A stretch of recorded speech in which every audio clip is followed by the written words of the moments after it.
पूर्णिमा की रात थी। आसमान में चांद असामान्य रूप से स्थिर था, जैसे वह समय के प्रवाह को रोककर किसी फैसले का इंतजार कर रहा हो। राजमहल के विशाल प्रांगण में सन्नाटा फैला हुआ था। राजमहल के सबसे अंदर पत्थरों से बने एक गुप्त कक्ष में राज्य का वर्तमान और शायद अंतिम महाराजा अकेला खड़ा था। उसके सामने एक प्राचीन वेदी पर रखा था वह फरमान, एक ऐसा फरमान जिसका किस्सा पीढ़ियों से सिर्फ फुसफुसाकर सुना जाता रहा था। कहा जाता था कि एक प्राचीन राज्य में एक महाराजा अपनी मृत्यु से ठीक पहले एक अंतिम फरमान लिखकर चला गया था। यह फरमान न तो आम कागज पर लिखा गया था, न ही स्याही से।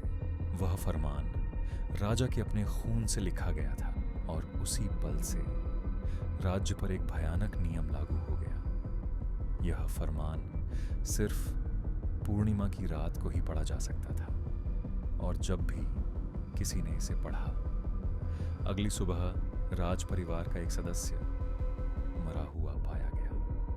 शुरू में इसे सिर्फ संयोग माना गया, फिर दुर्घटना, फिर भगवान की इच्छा।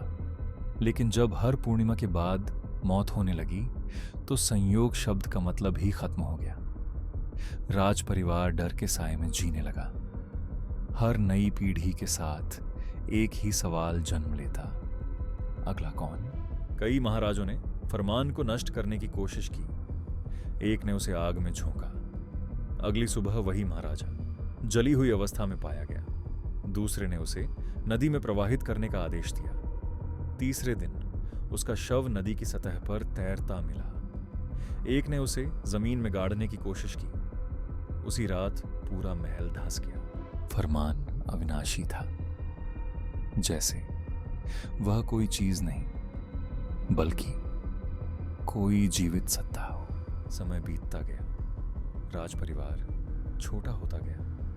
राजकुमार, रानियां, युवराज सब एक एक कर इतिहास बन गए। आखिरकार वह दिन भी आया जब पूरे राजमहल में सिर्फ एक ही व्यक्ति जिंदा बचा, वर्तमान महाराजा।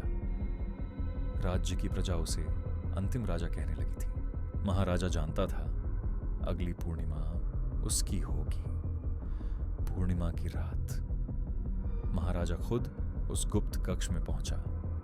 दीवारों पर लगी मशालें कांप रही थीं। हवा ठंडी नहीं थी पर भारी थी, जैसे कोई अदृश्य मौजूदगी सांस ले रही हो।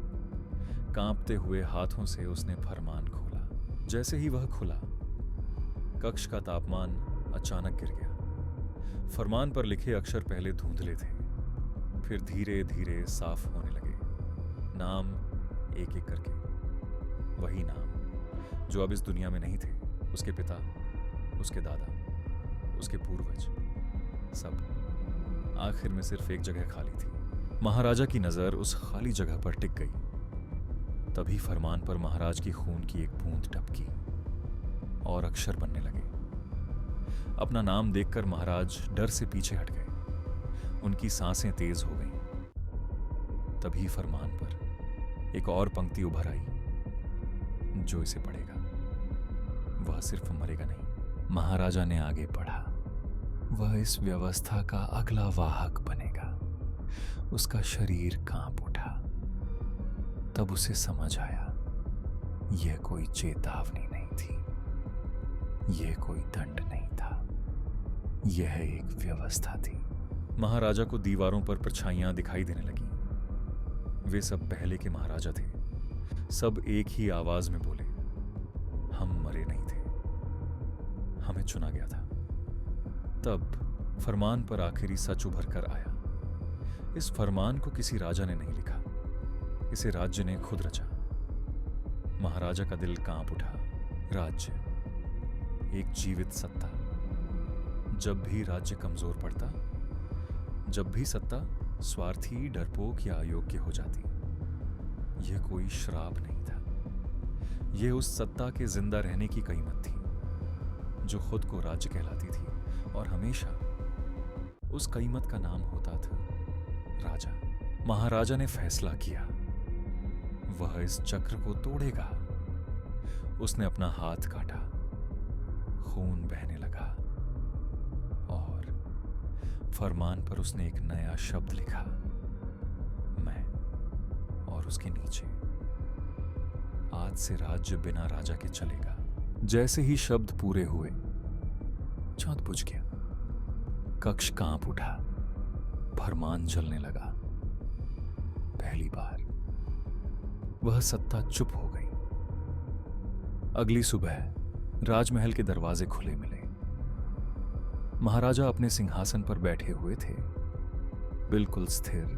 उनकी आंखें खुली थीं, लेकिन उनमें जिंदगी नहीं थी। चेहरे पर डर या पीड़ा नहीं, सिर्फ एक थकी हुई शांति थी, जैसे उन्होंने अपना फैसला पूरा कर लिया हो। किसी ने चीख नहीं मारी, किसी ने सवाल नहीं पूछा। सब जानते थे रात को कुछ ऐसा हुआ था जिसका जवाब सिर्फ पूर्णिमा जानती थी। और सिंहासन पर बैठा शरीर यह कह रहा था, राजा चला गया है। पर कहानी अभी खत्म नहीं हुई। गुप्त कक्ष में जले हुए फरमान के एक टुकड़े पर अब भी शब्द चमक रहे थे, जब राज्य को फिर राजा चाहिए होगा, फरमान खुद लिखा जाएगा।